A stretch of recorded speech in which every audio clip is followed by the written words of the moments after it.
प्यारे बच्चों 2025 में ये बहुविकल्पीय प्रश्न पूछा गया था। इसमें पूछा था निम्नलिखित आयनों में अनुचुंबकीय आयन है और ये हमें 4 ऑप्शन दे रखे हैं और इनमें से कोई एक ऑप्शन सही होना चाहिए था, लेकिन यहां पर 2 ऑप्शन सही हैं। इसका मतलब यह है कि इस सेट में जो ये बहुविकल्पीय प्रश्न पूछा गया है ये गलत है।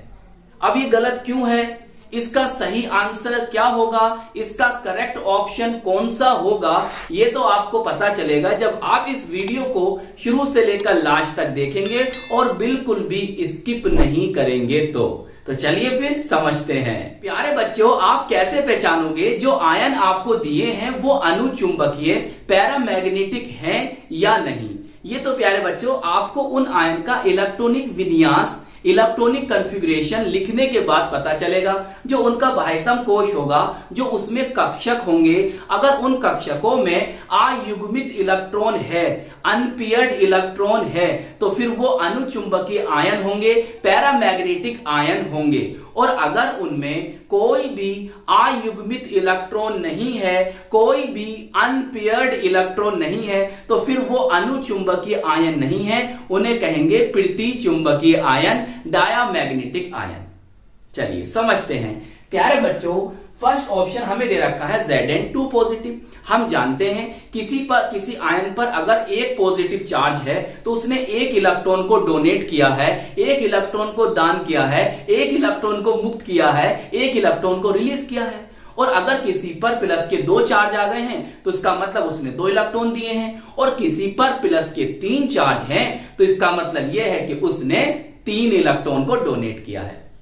अगर यहां पर नेगेटिव आयन होता लेकिन सबके सब पॉजिटिव आयन हैं और सबके सब डी ब्लॉक के आयन हैं। अगर नेगेटिव आयन होता तो अगर किसी पर एक नेगेटिव चार्ज है तो इसका मतलब उसने एक इलेक्ट्रॉन को लिया है, एक इलेक्ट्रॉन को ग्रहण किया है, एक इलेक्ट्रॉन को एक्सेप्ट किया है, एक इलेक्ट्रॉन को गेन किया है। अगर उस पर 2 नेगेटिव चार्ज होते तो वो 2 इलेक्ट्रॉन लेता। अगर 3 नेगेटिव चार्ज है तो इसका मतलब उसने 3 इलेक्ट्रॉन को ग्रहण किया है। सही, इतनी बात तो हमें पता होगी।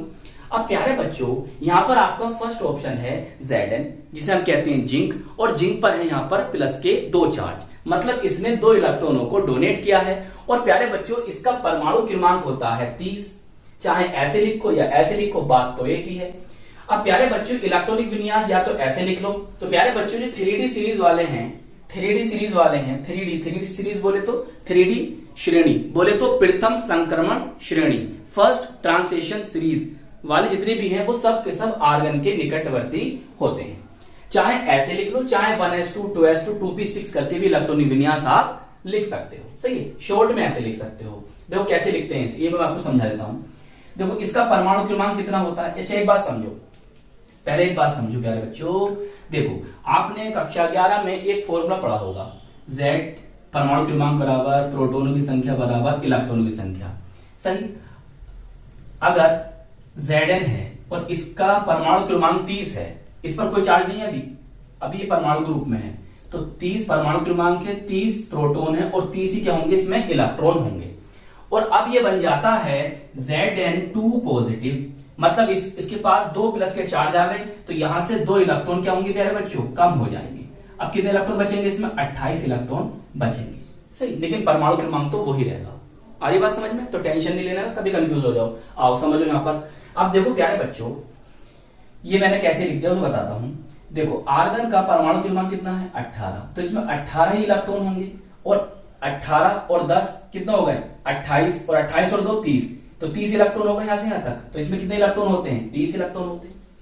सही, अब क्या बना, अब ये 2 पॉजिटिव है तो इसका मतलब ये होगा इसमें 2 इलेक्ट्रॉन निकलेंगे, 2 इलेक्ट्रॉन यहां से मुक्त हो जाएंगे, रिलीज हो जाएंगे। तो 4s में से 2 इलेक्ट्रॉन निकल गए। अब 4s में कुछ भी नहीं बचा है। अब 3D में कितने इलेक्ट्रॉन है प्यारे बच्चों, 10 इलेक्ट्रॉन है। हम जानते हैं D में कितने कक्षक होते हैं, कितने ऑर्बिटल या ऑर्बिटल होते हैं। सर हम जानते हैं D में 5 कक्षक होते हैं। तो 1 2 3 4 5 कक्षक हमने बना दिए।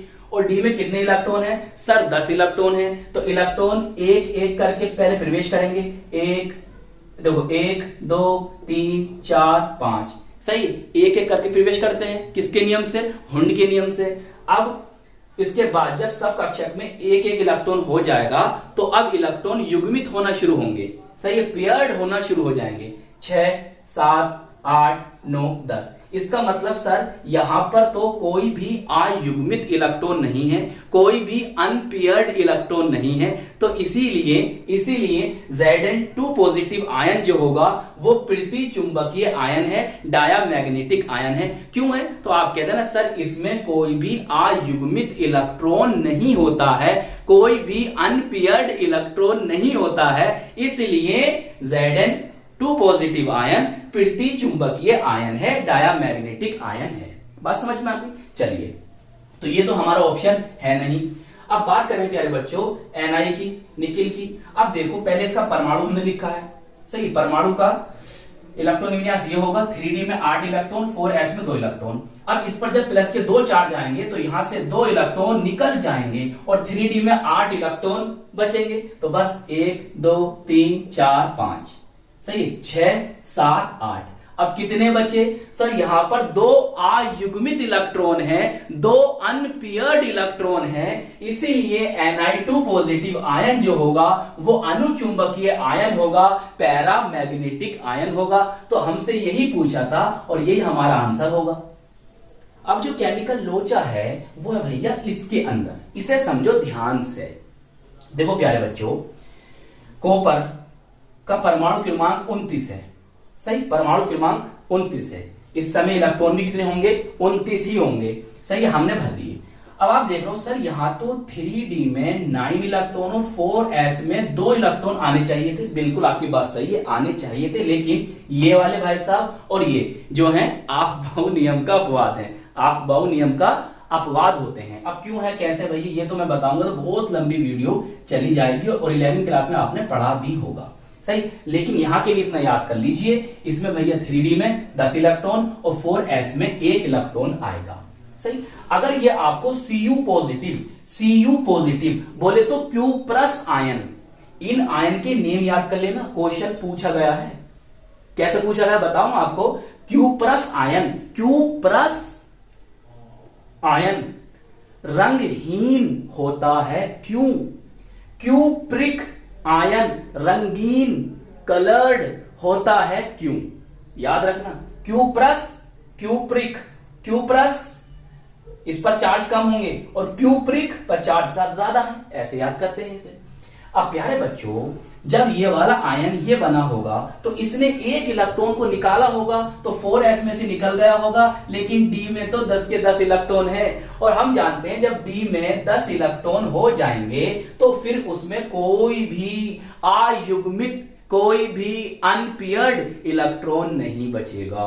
जब उसमें कोई भी अयुग्मित इलेक्ट्रॉन नहीं होगा, जब उसमें कोई भी अनपेयर्ड इलेक्ट्रॉन नहीं होगा, तो फिर वही होगा ये भी क्या? प्रति चुंबकीय आयन, डायामैग्नेटिक आयन, सही।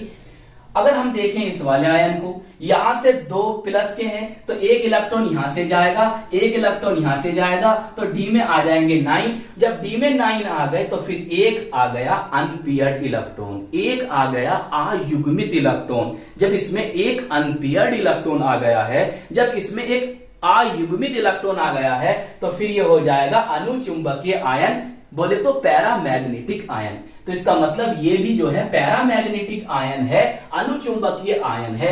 तो यहां पर 2 ऑप्शन सही हो रहे हैं। इसका मतलब ये है प्यारे बच्चों, यहां पर ये आयन ना होकर ये वाला आयन होना चाहिए था। कौन सा वाला? ये वाला, सही। तो ये रंगहीन होते हैं क्योंकि इसमें कोई भी अयुग्मित इलेक्ट्रॉन नहीं होता। ये रंगीन होते हैं क्योंकि इसमें एक अयुग्मित इलेक्ट्रॉन होता है, सही। ये क्वेश्चन भी पूछा गया है। तो प्यारे बच्चों, अब हमारा आता है 4th ऑप्शन। यहां पर ये क्रिप्टॉन का निकटवर्ती है और 4D श्रेणी का, 4D श्रेणी बोले तो 4D सीरीज का तत्व है, एलिमेंट है। ये कह सकते हो द्वितीय संक्रमण श्रेणी का तत्व है, सही। और ये भी ऑफ-बाउ नियम के अपवाद है। देखो इसमें 4D में 10 और 5s में 1 इलेक्ट्रॉन आ रहा है, सही। अच्छे प्यारे बच्चों, अब क्या होगा? अरे प्लस का एक चार्ज है तो एक इलेक्ट्रॉन निकाल देगा, तो D में कितना आ गया? 10 आ गए। अब 10 आ गए, सबके सब कैसे होंगे?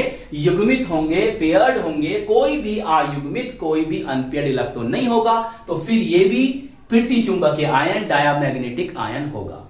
तो प्यारे बच्चों, हमने क्या जाना कि सर अगर जिसमें 10 इलेक्ट्रॉन हो रहे हैं, जिसमें 10 इलेक्ट्रॉन हो रहे हैं, डी में 10 इलेक्ट्रॉन हो रहे हैं, जिसमें डी में 10 इलेक्ट्रॉन हो रहे हैं, वो सब के सब कैसे हैं? पृथ्वी चुंबकीय हैं। समझ रहे हो? देखो इसमें डी में 8 थे, तो इसमें 2 अनपेयर्ड इलेक्ट्रॉन हैं। देखो इसमें डी में 9 थे, तो 1 अनपेयर्ड इलेक्ट्रॉन है। तो ऐसे भी आप बता सकते हो कौन अनुचुंबकीय होगा, कौन पृथ्वी चुंबकीय होगा। सही डिटेल में मैंने आपको समझा दिया। चलिए नोट कर लीजिए इसे।